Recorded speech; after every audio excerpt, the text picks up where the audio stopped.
Hello friends, welcome back to our channel. Friends, ఈ వీడియోలో మనం ఈరోజు అన్ని న్యూస్ పేపర్లో వచ్చినటువంటి ఇంపార్టెంట్ ఎడ్యుకేషన్ అప్డేట్స్తో పాటు చాలా ముఖ్యమైనటువంటి కరెంట్ అఫైర్స్ కూడా రావడం జరిగింది. ఈరోజు అయితే చాలా ఇంపార్టెంట్ కరెంట్ అఫైర్స్ ఉన్నాయి.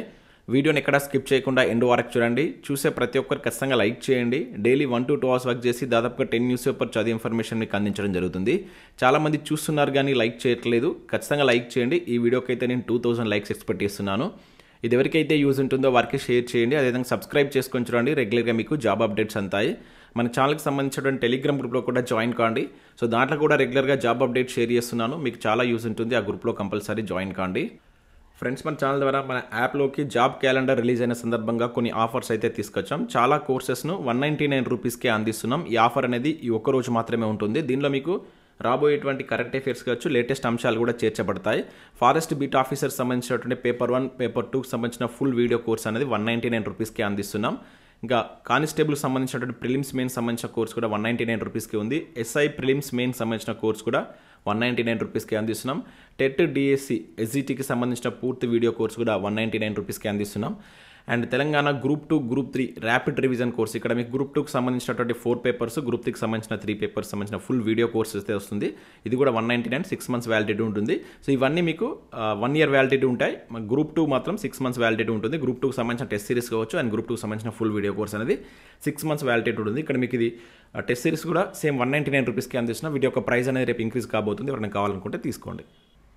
ఫ్రెండ్స్, ఈరోజు అప్డేట్స్ కనుక చూసినట్టయితే మనకు ఫస్ట్ అప్డేట్ వచ్చేసి టీజీపీఎస్సీ నుంచి మరొక ఎగ్జామ్ సంబంధించిన ఫలితాలు అయితే రిలీజ్ కావడం జరిగింది. పాలిటెక్నిక్ లెక్చరర్స్ ఉద్యోగాలకు సంబంధించినటువంటి రిజల్ట్స్ అయితే టీజీపీఎస్సీ రిలీజ్ చేసింది. మీరు ఇక్కడ టీజీపీఎస్సీ వెబ్సైట్కి వచ్చినట్టయితే స్టార్టింగ్లో కనబడుతుంది. దీనిపైన క్లిక్ చేస్తే మీకు ఈ విధంగా వెబ్ నోట్ అయితే రిలీజ్ కావడం జరుగుతుంది. సో దీనిలో మనకు 1:2 రేషియోలో జనరల్ క్యాండిడేట్ అయితే సెలెక్ట్ చేయడం జరిగింది. పీడబ్ల్యూడీ క్యాండిడేట్ వచ్చేసి 1:5 రేషియోలో అయితే కండక్ట్ చేశారు. అంటే వాళ్ళకి సంబంధించిన లిస్ట్ అయితే ఇవ్వడం జరిగింది. అయితే వీటికి సంబంధించినటువంటి సర్టిఫికేట్ వెరిఫికేషన్ వచ్చేసి ఈ నెల 20 నుంచి 26 మధ్య ఉంటుందని చెప్పేసి దీనిలో అయితే మనకు మెన్షన్ చేయడం జరిగింది. మీరు ఒకసారి టీజీపీఎస్సీ వెబ్సైట్కి వెళ్ళినట్టయితే కనబడుతుంది. సో దీనికి సంబంధించి ఇక్కడ మనకు సెకండ్ కనుక చూసినట్టయితే ఇక్కడ సెలెక్ట్ అయినటువంటి క్యాండిడేట్స్ యొక్క లిస్ట్ అయితే ఇచ్చారు. వారికి సంబంధించినటువంటి లిస్ట్ కూడా ఇవ్వడం జరిగింది. ఒకసారి మీరు డౌన్లోడ్ చేసుకొని చూసేటువంటి ప్రయత్నం చేయండి. అండ్ దాంతోపాటు ఇక్కడ 2017 టీఆర్టీకి సంబంధించినటువంటి స్కూల్ అసిస్టెంట్ సోషల్ స్టడీస్కి సంబంధించిన రిజల్ట్స్ కూడా ఇచ్చారు. ఒకసారి మీరు టీజీపీఎస్సీ వెబ్సైట్కి వెళ్ళినట్లయితే ఇవి మీకు అక్కడ ఉంటాయి. ఇక నెక్స్ట్ మనం న్యూస్ పేపర్లో వచ్చినటువంటి అప్డేట్స్ చూద్దాం. ఇక్కడ చూసినట్లయితే ఫస్ట్ అప్డేట్ వచ్చేసి మరో 30,000 ఉద్యోగాల భర్తీ అనే టైటిల్ తోటి ఒక న్యూస్ ఇక్కడ మనం చూడవచ్చు. దిశ న్యూస్ పేపర్లో వచ్చినట్టు అప్డేట్ ఇది. త్వరలోనే నియామక పత్రాలు అందజేస్తాం, ధరణిని బంగాళాఖాతంలో కలిపేస్తాం, పోడు భూములకు పట్టాలతో పాటు రుణాలు అని చెప్పేసి ఇక్కడ మనకు ఉప ముఖ్యమంత్రి బట్టి విక్రమార్క మాట్లాడుతున్నట్టు తేవడం జరిగింది. సో ఇక్కడ మనకు ఉద్యోగాలకు సంబంధించిన అంశం కనుక చూసినట్లయితే అన్నట్టుగానే జాబ్ క్యాలెండర్ విడుదల అని చెప్పేసి ఇక్కడ ఇచ్చారు.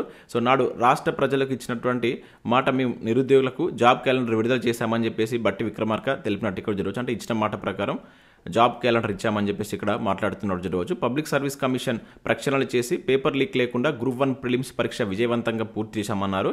సో అధికారంలోకి వచ్చిన 3 నెలల్లోనే 30,000 ఉద్యోగ నియామక పత్రాలు ఇచ్చామన్నారు. మరో 30,000 ఉద్యోగ నియామకాల ప్రక్రియ చివరి దశకు చేరిందని చెప్పేసి త్వరలోనే వారికి నియామక పత్రాలు అందజేస్తామని చెప్పేసి వెల్లడించినట్టు ఇక్కడ చూడవచ్చు. అంటే ఇప్పుడు ఈ 30,000 ఉద్యోగాల భర్తీ అనేటువంటిది అంటే ఆల్రెడీ మనకు గ్రూప్ 4కి సంబంధించి కావచ్చు, ఇప్పుడు ఏదైతే సర్టిఫికేట్ జరుగుతుందని చూసారో ఆల్రెడీ మనకు గత ప్రభుత్వంలో వచ్చినటువంటి నోటిఫికేషన్లకు సంబంధించిన అంశాలు అవి.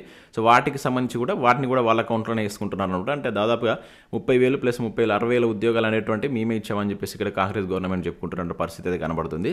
సో ఇక్కడ దానికి సంబంధించి ఇక్కడ ఆదిలాబాద్ జిల్లాను గుండెల్లో పెట్టుకొని చూసుకునేటువంటి ప్రభుత్వం మాది అని చెప్పేసి ఇక్కడ మాట్లాడినట్లయితే చూడవచ్చు. ఇది మనకు ఉప ముఖ్యమంత్రి ఇచ్చినటువంటి స్టేట్మెంట్ ఇది.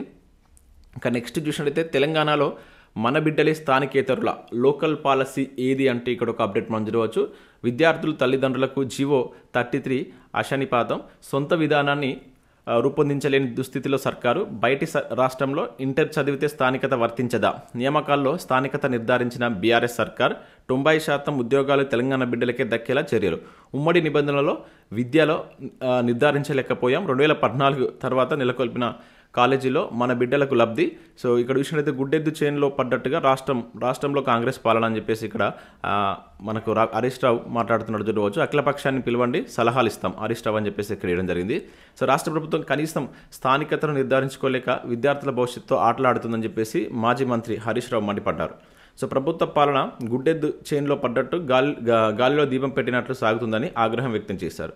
బుధవారం ఆయన తెలంగాణ భవన్లో మీడియాతో మాట్లాడుతూ జీవో 33 విద్యార్థులు తల్లిదండ్రుల పాలిట అశనిపాతంగా మారిందని, తెలంగాణ బిడ్డలే స్థానికేతరులుగా మారే ప్రమాదం ఉందని తెలిపారు. సో రాష్ట్రంలోని విద్యాలయాల్లో ప్రవేశాలకు విభజన చట్టం ప్రకారం 2014 జూన్ 2 దాకా పాత పద్ధతి కొనసాగవలసి వచ్చిందని చెప్పారు. సో ఇప్పుడు రాష్ట్రంగా 10 ఏళ్లు ముగిసినందున తెలంగాణ స్థానికతను నిర్ధారించుకోవాల్సి ఉందని అన్నారు. సో ఇంటర్తో పాటు మెడికల్, ఇంజనీరింగ్, అగ్రికల్చర్ల ఇలా అన్ని స్థాయిలు అన్ని విశ్వవిద్యాలయాల్లో అడ్మిషన్లకు సొంత విధానాన్ని రూపొందించుకోవాల్సి వచ్చిన దురదృష్టవశాత్తు ప్రభుత్వం ఆ పని చేయలేకపోయిందని విమర్శించినట్లు ఇక్కడ మనం ఒక అప్డేట్ అయితే స్థానికతకు సంబంధించిన అప్డేట్ అయితే చూడవచ్చు. దానికి సంబంధించి ఇక్కడ మన కంటిన్యూషన్ న్యూస్ కూడా ఇచ్చారు. దానికి సంబంధించిన ప్రాసెస్ ఎలా ఉంటుందనేటువంటి విషయాలు కూడా చూడవచ్చు. ఇక నెక్స్ట్ చూసినట్లయితే ఉస్మానియా గాంధీలో 235 పోస్టులు అంటూ చూడవచ్చు. నోటిఫికేషన్ జారీ చేసిన ప్రభుత్వం అని చెప్పేసి ఇక్కడ ఇచ్చారు. సో ఉస్మానియా గాంధీ మెడికల్ కాలేజీలో కాంట్రాక్టు పద్ధతిలో ఫ్యాకల్టీ పోస్టుల భర్తీకి ప్రభుత్వం నోటిఫికేషన్ విడుదల చేసింది. సో ఇందులో మనకు ఉస్మానియాలో 175, గాంధీలో 60 పోస్టులు ఉన్నాయి. డిపార్ట్మెంట్ల వారీగా ఖాళీ వివరాలను మెడికల్ ఎడ్యుకేషన్ డైరెక్టరేట్ వెబ్సైట్లో పొందుపరిచారని చెప్పేసి ఇక్కడ ఇచ్చారు. ఒకసారి ఈ వెబ్సైట్కి వెళ్ళినట్లయితే మీకు కంప్లీట్ డీటెయిల్స్ ఉంటాయి. ఒకసారి మీరు ఎవరైనా దీనికి సంబంధించినటువంటి క్వాలిఫికేషన్ ఉన్నట్లయితే వెళ్ళి చూసేటువంటి ప్రయత్నం చేయండి. ఇక నెక్స్ట్ చూసినట్లయితే ఇక్కడ కేంద్ర సర్వీసుల్లో 16 లక్షల ఖాళీలు అని చెప్పేసి ఇక్కడ ఒక అప్డేట్ చేయవచ్చు. వెంటనే భర్తీ చేయాలి. ఢిల్లీలో బీసీ సంఘాల ధర్నాలో ఎంపీ కృష్ణయ్య అని చెప్పేసి ఇక్కడ ఒక అప్డేట్ అయితే ఇవ్వడం జరిగింది. సో కేంద్ర ప్రభుత్వ శాఖలు కావచ్చు, ప్రభుత్వ రంగ సంస్థల్లో 16 లక్షల ఉద్యోగాలు ఖాళీగా ఉన్నాయని, వాటిని వెంటనే భర్తీ చేయాలని చెప్పేసి రాజ్యసభ సభ్యుడు, బీసీ సంక్షేమ సంఘ జాతీయ అధ్యక్షుడు ఆర్ కృష్ణయ్య కేంద్ర ప్రభుత్వాన్ని డిమాండ్ చేసినట్టు చూడవచ్చు. కేంద్రంలోని 72 ప్రభుత్వ శాఖలు కావచ్చు, 245 ప్రభుత్వ రంగ సంస్థల్లోనే ఈ ఖాళీలు ఉన్నాయని తెలిపినట్టు చూడవచ్చు. సో ప్రమోషన్లలో కూడా బీసీలకు రిజర్వేషన్లు అమలు చేయాలని, పార్లమెంట్లో బీసీ బిల్లు పెట్టాలని కోరినట్లుగా ఇక్కడ ఒక అప్డేట్ మనం చూడవచ్చు. ఇక నెక్స్ట్ చూసినట్లయితే సింగరేణి పరీక్షలకు 84% హాజరు అంటూ ఇక్కడ ఒక అప్డేట్ చూడవచ్చు. నెలాఖరులోగా ఫలితాలు. సో సీఎండి బలరాం అని చెప్పేసి ఇక్కడ ఇచ్చారు. సో సింగరేణిలో 327 పోస్టుల భర్తీకి బుధవారంలో నిర్వహించినటువంటి పరీక్షలకు సంబంధించి 84% మంది హాజరైనట్లు ఇక్కడ చూడవచ్చు. రాష్ట్ర వ్యాప్తంగా 7 జిల్లాల్లో 32 సెంటర్లు ఎగ్జామ్స్ నిర్వహించగా 29,291 మంది హాజరైనట్లు సంస్థ సీఎండీ అయినటువంటి బలరాం వెల్లడించినట్టు ఇక్కడ చూడవచ్చు. దానిలో మనకు మేనేజ్మెంట్ ట్రైనింగ్కి సంబంధించిన ఉద్యోగాలు, వీటికి సంబంధించి మనం ఆల్రెడీ గతంలో చూసాం. సో ఈ మంత్ ఎండింగ్ వరకు వీటికి సంబంధించిన రిజల్ట్స్ రావచ్చు అని చెప్పేసి 2-3 రోజుల్లో వీటికి సంబంధించినటువంటి కీ కూడా వారం రోజుల్లో ప్రాథమిక కీని రిలీజ్ చేస్తామని చెప్పేసి కూడా ఇక్కడ మనకు సంస్థ ప్రకటించినట్టుగా ఇక్కడ ఒక అప్డేట్ చూడవచ్చు. ఇక నెక్స్ట్ మనం రాసినటువంటి ఒక ఆర్టికల్ ఈరోజు నమస్తే తెలంగాణలో రావడం జరిగింది. ఇక్కడ చూడవచ్చు తెలంగాణ ఉద్యమ చరిత్రకు సంబంధించినటువంటి ఆర్టికల్. ఒకసారి దీన్ని మీరు డౌన్లోడ్ చేసుకొని చూసే ప్రయత్నం చేయండి. లేదంటే మన టెలిగ్రామ్లో జాయిన్ అయినా కూడా అక్కడ నుంచి మీరు డౌన్లోడ్ చేసుకొని చూడవచ్చు. చాలా మంచి ఆర్టికల్ అయితే ఇవ్వడం జరిగింది. ఇక్కడ మీకు క్వశ్చన్ విత్ దానికి సంబంధించిన ఎక్స్ప్లెనేషన్ కూడా ఇచ్చాను. దాంతోపాటు ఇక్కడ మరొక యూరోపియన్ల రాక అని చెప్పేసి దానికి సంబంధించినటువంటి ఆర్టికల్ కూడా ఇక్కడ ఇవ్వడం జరిగింది. అండ్ ఈనాడు ప్రతిభకు సంబంధించి కనుక చూసినట్లయితే ఇక్కడ మీకు సైన్స్ అండ్ టెక్నాలజీ సంబంధించినటువంటి ఒక ఆర్టికల్ ఉంది. దాంతోపాటు ఇక్కడ ఇంగ్లీష్కి సంబంధించిన కొన్ని ప్రాక్టీస్ ప్రశ్నలు అయితే ఉన్నాయి. సో వీటన్నిటిని మీరు డౌన్లోడ్ చేసుకొని ప్రాక్టీస్ చేసేటువంటి ప్రయత్నం చేయండి. మీకు ఇది రివిజన్ పర్పస్లో చాలా యూస్ అవుతుంది. అండ్ ప్రతిరోజు మీకు నమస్తే తెలంగాణ, నిపుణలో చాలా మంచి ఆర్టికల్స్ వస్తున్నాయి. వాటిని ఒకసారి చూసేటువంటి ప్రయత్నం చేయండి. ఇంకా అవే కాకుండా ప్రతిభ కావచ్చు అండ్ ఆంధ్రజ్యోతిలో కూడా కొన్ని ఆర్టికల్స్ వస్తాయి. అండ్ వెలుగు సక్సెస్లో కూడా వస్తాయి. ఒకసారి వాటిని చూడండి. దానిలో ఏమైనా ఇంపార్టెంట్ ఆర్టికల్స్ ఉంటే ఖచ్చితంగా ఒకసారి చూసేటువంటి ప్రయత్నం చేయండి. సో ఇవి మనకు వివిధ న్యూస్ పేపర్లో వచ్చినటువంటి education updates. Next current affairs చూద్దాం. చాలా ఇంపార్టెంట్ కరెంట్ అఫైర్స్ ఉన్నాయి. స్కిప్ చేయకుండా చూడండి. ఖచ్చితంగా లైక్ చేయండి. నేను చెప్తున్నా కూడా చాలా తక్కువ మంది వీడియోని లైక్ చేస్తున్నారు. సో మీరు ఇచ్చేటువంటి లైక్స్ ఒక టైప్ ఆఫ్ ఎంకరేజింగ్గా ఉంటుంది కనుక ప్రతి ఒక్కరు లైక్ చేసి మీ మిత్రులకు షేర్ చేసేటువంటి ప్రయత్నం చేయండి. సో ఇక్కడ మనం ఫస్ట్ కరెంట్ అఫైర్ కనుక చూసినట్లయితే కొంచెం బరువు ఎంత వేదనో అంటే ఇక్కడ ఒక అప్డేట్ మనం చదవచ్చు. వినేష్ ఒలింపిక్ కళకు విషాదాంతం, 100 గ్రాముల అధిక బరువుతో అనర్హత. సో పథకానికి దూరమైన రెజ్లర్, దేశ ఆశలపై నీళ్లు అంటే ఇక్కడ మనం చూడవచ్చు. దీనికి సంబంధించిన ఆర్టికల్ని నేను మన టెలిగ్రామ్లో కూడా షేర్ చేశాను. సో ఇది చాలా దురదృష్టకరం. ఏంటంటే పథకానికి దగ్గరకు వెళ్ళి ఈవెన్ ఫైనల్లో ఓడిపోయినా కూడా రజితం వచ్చేటువంటి ఛాన్స్లో సో ఇటువంటిది అంటే ఇక్కడ అనర్హతకు గురి కావడం అనేటువంటి చాలా బ్యాడ్ లక్ అనుకోవచ్చు. సో దీనికి సంబంధించి ఇక్కడ చూడవచ్చు రజితం ఎందుకు ఇవ్వరని చెప్పేసి ఇక్కడ ఇచ్చారు. ఒకసారి దీనికి సంబంధించి మీరు కంప్లీట్ డీటెయిల్స్ కూడా చూడండి. అంటే ఇక్కడ డైరెక్ట్ క్వశ్చన్ అడగపోవచ్చు కానీ ఒలింపిక్స్ యొక్క రూల్స్ అండ్ రెగ్యులేషన్కి సంబంధించిన వాటిపైన క్వశ్చన్స్ అడగవచ్చు. ఎందుకంటే మనకు ముఖ్యంగా ఈ రెజ్లింగ్ కావచ్చు, బాక్సింగ్ సంబంధించి వెయిట్ ఆధారంగా వీటిని అయితే కండక్ట్ చేస్తారు. 48 kgs అని, 50 అని అండ్ 53 kgs అని ఇట్లా ఉంటాయన్నమాట. సో వాటికి సంబంధించి ఒకసారి మీరు తెలుసుకునేటువంటి ప్రయత్నం చేయండి. ఆ రకంగా మనకు క్వశ్చన్స్ పడవచ్చు. సో ఇక్కడ మనకు 100 గ్రాములు అధిక వెయిట్ ఉందని చెప్పేసి అంటే 50 kgs విభాగంలో మనకు వినేష్ ఫోగాట్ ఫైట్ చేయవలసి ఉండేది. అంటే రెజ్లింగ్ చేయవలసినటువంటి సందర్భంలో 100 grams ఎక్కువ ఉండడం వల్ల అనర్హతకు గురి కావడం జరిగిందనమాట. ఒకసారి దీనికి సంబంధించిన కంప్లీట్ అంశాలను చూసేటువంటి ప్రయత్నం చేయండి. ఒలింపిక్స్ రూల్స్కి సంబంధించి వీటిపైన క్వశ్చన్స్ అడగవచ్చు. ఇక నెక్స్ట్ చూసినట్లయితే ₹400 కోట్ల పెట్టుబడులు అని చెప్పేసి ఇక్కడ ఒక ఇంపార్టెంట్ కరెంట్ అఫైర్ చూడవచ్చు. జీనోమ్ వ్యాలీలోని వివింట్ ఫార్మా కేంద్రం విస్తరణ, 1000 మందికి ఉద్యోగ అవకాశాలు, సీఎం రేవంత్ రెడ్డితో చర్చల అనంతరం సంస్థ ప్రతినిధుల ప్రకటన. సో ఫార్మా గ్లాస్ ట్యూబ్ తయారీ కేంద్రం నెలకొల్పున్నటువంటి ఏదైతే ఈ కార్నింగ్ ఇన్కార్పొరేటెడ్ అనేటువంటి దాన్ని కూడా ఇక్కడ నెలకొల్పనున్నట్లు మనకు ఒక ఒప్పందం అయితే కుదరడం జరిగింది. చాలా ఇంపార్టెంట్. రేవంత్ రెడ్డి గారు అమెరికా పర్యటనలో ఉన్నారు. సో ఇక్కడ వచ్చేటువంటి పెట్టుబడులకు సంబంధించి మనకు క్వశ్చన్లు అడగవచ్చు. జాగ్రత్తగా వీటిని గుర్తుంచుకోండి. సో తెలంగాణలో పెట్టుబడులు పెట్టేందుకు పలు ప్రముఖ సంస్థలు ఆసక్తి కనబరుస్తున్నాయి. సో పెట్టుబడుల సమీకరణ లక్ష్యంగా అమెరికాలో పర్యటిస్తున్నటువంటి ముఖ్యమంత్రి రేవంత్ రెడ్డి బృందం వివిధ సంస్థల ప్రతినిధులు కావచ్చు, పారిశ్రామికవేత్తలతో సంప్రదింపులు జరుపుతుంది. సో ప్రపంచవ్యాప్తంగా పేరు పొందినటువంటి ఈ వివింట్ ఫార్మా కంపెనీ హైదరాబాద్లో మనకు జీనోమ్ వ్యాలీలో అత్యాధునిక ఇంజెక్టబుల్ తయారీ కేంద్రాన్ని ఏర్పాటు చేయనట్లు ప్రకటించింది. ఇది గుర్తుంచుకోండి. ఎక్కడ అని చెప్పేసి అడగవచ్చు. జీనోమ్ వ్యాలీ అని చెప్పేసి గుర్తుంచుకోండి. అండ్ ఈ సంస్థ పేరు గుర్తుంచుకోండి. ఎంత మొత్తం టోటల్గా 400 కోట్ల పెట్టుబడి పెట్టేందుకు ముందుకు వచ్చిందంట. సో దీంతో దాదాపుగా ఒక 1000 మందికి పైగా ఉద్యోగ అవకాశాలు కూడా లభిస్తాయని చెప్పేసి వీళ్ళు చెప్తున్నట్లు ఇక్కడ మనం గుర్తుంచుకోవాల్సి అయితే ఉంటుంది. ఇటువంటి క్వశ్చన్స్ మనకు అడగడానికి ఎక్కువ ఛాన్స్ ఉంటుంది. ఒకసారి కంప్లీట్గా మనకి ఇవన్నీ అయిపోయిన తర్వాత, అంటే పర్యటన అయిపోయిన తర్వాత దీని మీద మనం కరెంట్ అఫైర్స్లో కొంచెం డెప్త్గా చూసే ప్రయత్నం చేద్దాం. ఇక నెక్స్ట్ చూసినట్లయితే PMO అదనపు కార్యదర్శిగా అమిత్ సింగ్ నేగి నియామకం అంటే ఇక్కడ జరగవచ్చు. సో ప్రధానమంత్రి కార్యాలయంలో మనకు అదనపు కార్యదర్శిగా సీనియర్ IAS అధికారి అయినటువంటి అమిత్ సింగ్ నేగి, అదేవిధంగా తీవ్ర మోసాల దర్యాప్తు కార్యాలయం డైరెక్టర్గా మరొక IAS అధికారి అయినటువంటి ఈ సమీర్ అశ్విన్ వకీల్ అనేటువంటి ఇద్దరు వ్యక్తులు నియమితులయ్యారంట. సో నియామకాలకు సంబంధించి రెండింటిని గుర్తుంచుకున్నట్టు ప్రయత్నం చేయండి. ఇక నెక్స్ట్ చూసినట్లయితే గోవిందరాజన్ పద్మనాభన్కు తొలి విజ్ఞాన్ రత్న అవార్డు. ఇది చాలా ఇంపార్టెంట్ అండి. ఎక్స్పెక్టెడ్ క్వశ్చన్ అడగవచ్చు. జాగ్రత్తగా గుర్తుంచుకోండి. సో ఇక్కడ రాష్ట్రీయ విజ్ఞాన్ అండ్ విజ్ఞాన్ యువ పురస్కారాలు ప్రకటించినటువంటి కేంద్రం. సో శాస్త్ర సాంకేతిక రంగాల్లో పరిశోధనలు కావచ్చు, అదేవిధంగా నవ్య ఆవిష్కరణలకు కృషి చేసేటువంటి వారి కోసం కేంద్రం ఈ ఏడాది నుంచే కొత్తగా ప్రారంభించినటువంటి ఈ అవార్డులకు సంబంధించి ఇక్కడ మనకైతే డిక్లేర్ చేస్తారు. ఇక్కడ గుర్తుంచుకోవాల్సినది ఇది ఏ రంగంలో ఇస్తారు? శాస్త్ర సాంకేతిక రంగంలో పరిశోధనలు, అదేవిధంగా కొత్త ఆవిష్కరణలు చేసిన వారికి వాళ్ళ యొక్క కృషికి గాని ఇస్తారంట. ఇది ఇంపార్టెంట్. ఈ రకంగా క్వశ్చన్ అడుగుతుంది. అవార్డ్స్ ఇచ్చి ఇది ఏంటి అని చెప్పేసి అడగవచ్చు.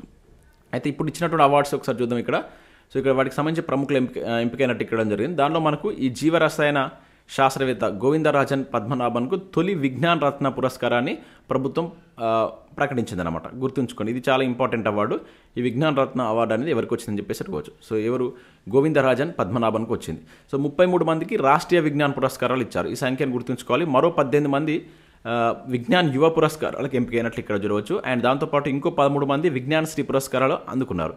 దీనిలో విజ్ఞాన్ టీమ్ అవార్డు కూడా ఇస్తారు. ఇది చంద్రయాన్ 3 బృందానికి రావడం జరిగిందనమాట. సో ఈ అవార్డు మనకి 23 తారీఖున రాష్ట్రపతి ఎవరైతే ద్రౌపది ముర్ము గారు ఉన్నారో వారు విజేతలకు ప్రదానం చేస్తారంట. ఇవి చాలా ఇంపార్టెంట్ అవార్డ్స్ అండి. ఇక్కడ ప్రతి పాయింట్ని మీరు గుర్తుంచుకోవాల్సి ఉంటుంది. ఎగ్జామ్లో అడగడానికి ఛాన్స్ ఉంటుంది. సో నెక్స్ట్ కరెంట్ అఫైర్ ఇక్కడ చూసినట్లయితే ఇది కూడా చాలా ఇంపార్టెంట్. అమెరికా జాతీయ పక్షి బాల్డ్ ఈగల్ అంటే ఇక్కడ చూడవచ్చు 240 ఏళ్ల తర్వాత కారారు అని చెప్పేసి ఇక్కడ ఇచ్చారు. ఆ పక్షి పేరు గుర్తుంచుకోండి. అది ఏ దేశానికి సంబంధించినటువంటి ఇది జాతీయ పక్షిగా గుర్తించారనేది ఇంపార్టెంట్. ఇక్కడ చూసినట్లయితే అమెరికా జాతీయ పక్షిగా ఈ బాల్డ్ ఈగల్ను గుర్తిస్తున్నట్లు ఆ దేశ సెనేట్ కీలక నిర్ణయం తీసుకున్నారు. దాదాపుగా 240 ఏళ్లుగా ఈ పక్షిని అమెరికాలో అధికారిక చిహ్నంగా వాడుతున్నారు. అయితే జాతీయ పక్షి హోదా మాత్రం ఇప్పటి వరకు దక్కలేదు. 200 ఏళ్లకు పైగా ఎదురుచూపులకు ముగింపు పలుకుతూ సెనేట్ దీన్ని జాతీయ పక్షిగా తాజాగా ఖరారు చేసినట్లు ఇక్కడ మనం గుర్తుంచుకోవాల్సి ఉంటుంది. ఇంపార్టెంట్. పక్షి పేరు గుర్తుంచుకోండి, అమెరికా దేశం పేరు కూడా గుర్తుంచుకోండి. సో చంద్రుడిపై నాసా లైట్ హౌస్ అని చెప్పేసి ఇక్కడ ఒక అప్డేట్ జరగవచ్చు. సో చంద్రుడి ఉపరితలంపై లైట్ హౌస్ను నిర్మించేందుకు నాసా సమాయత్తం అవుతున్నట్లు ఇక్కడ గుర్తుంచుకోవాల్సి ఉంటుంది. సో ఇక్కడ ఇటీవల ఎవరు చంద్రుడిపైన లైట్ హౌస్ నిర్మించేందుకు ప్రయోగాలు చేస్తున్నారని చెప్పేసి అడగడానికి ఛాన్స్ ఉంటుంది. నాసా అని చెప్పేసి గుర్తుంచుకోండి. నాసా యొక్క అబ్రివేషన్ ఏంటనే మీరు కింద కామెంట్ చేయండి. అదే దీని వల్ల యూజ్ ఏంటంటే చంద్రుడిపైకి వెళ్ళాలనుకునేటువంటి వ్యోమగాములు, అదేవిధంగా రోబోలకు ఉపయోగపడేలా ఈ లైట్ హౌస్ను ఏర్పాటు చేయనట్లు వాళ్ళు నిర్ణయించినట్టు ఇక్కడ జరగవచ్చు. సో దాంతోపాటు ఇక్కడ మనకి ఇస్రోకి సంబంధించిన ఒక అప్డేట్ కూడా వచ్చింది. ఇక్కడ చూసినట్టయితే ఆగస్టు 15న ఎర్త్ అబ్జర్వేషన్ శాటిలైట్ ప్రయోగం అంట. సో ఎర్త్ అబ్జర్వేషన్ శాటిలైట్ దీన్నే EVS-08 ప్రయోగం అని చెప్పేసి అయితే పిలుస్తున్నారు. EOES అని చెప్పేసి. సో ఇది ఆగస్టు 15న చేపట్టబోతున్నట్లు మనకు అంతరిక్ష పరిశోధన సంస్థ ఇస్రో వెల్లడించినట్టు ఇక్కడ మనం గుర్తుంచుకోవాల్సి ఉంటుంది. మనకి ఇది ప్రయోగం జరిగినాక దీనికి సంబంధించిన కంప్లీట్ డీటెయిల్ చూద్దాం. సో భారత GDP 7% పైన అంటే ఇక్కడ జరగవచ్చు. ప్రపంచంలోనే వేగవంతమైన వృద్ధి. సో డెలైట్ ఇండియా నివేదిక 2024-25 ఆర్థిక సంవత్సరంలో కూడా భారతదేశ ఆర్థిక వృద్ధిని ఇక్కడ అంచనా వేస్తూ మనకి ఇవ్వడం జరిగింది. సో వచ్చేసి ఇది 7% పైననే ఉంటుందని చెప్పేసి వీళ్ళు అంచనా వేసినట్టు మనం గుర్తుంచుకోవాల్సి ఉంటుంది. సో ఇవి మనకు వివిధ న్యూస్ పేపర్లో వచ్చినటువంటి ఇంపార్టెంట్ ఎడ్యుకేషన్ అప్డేట్స్, అదేవిధంగా కరెంట్ అఫైర్స్. వీడియో చూసిన ప్రతి ఒక్కరు కంపల్సరీ లైక్ చేయండి. సో ఇది ఎవరికైతే యూస్ ఉంటుందో వారికి షేర్ చేయండి అండ్ సబ్స్క్రైబ్ చేసుకొని చూడండి మీకు అప్డేట్స్ అంతా. దాంతోపాటుగా మన యాప్ను డౌన్లోడ్ చేసుకోండి. దీనిలో మీకు 199కి చాలా కోర్స్ అయితే అందిస్తున్నాం. ఇవన్నీ మీకు 1 or 2 డేస్లో అయితే ఉంటాయి ఆఫర్స్. తర్వాత వీటి యొక్క ప్రైస్ అయితే ఇంక్రీజ్ చేయబోతున్నాం. సో కావాలనుకున్నవారు ఇమీడియట్లీ తీసుకునే ప్రయత్నం చేయండి. Thanks for watching. Thank you.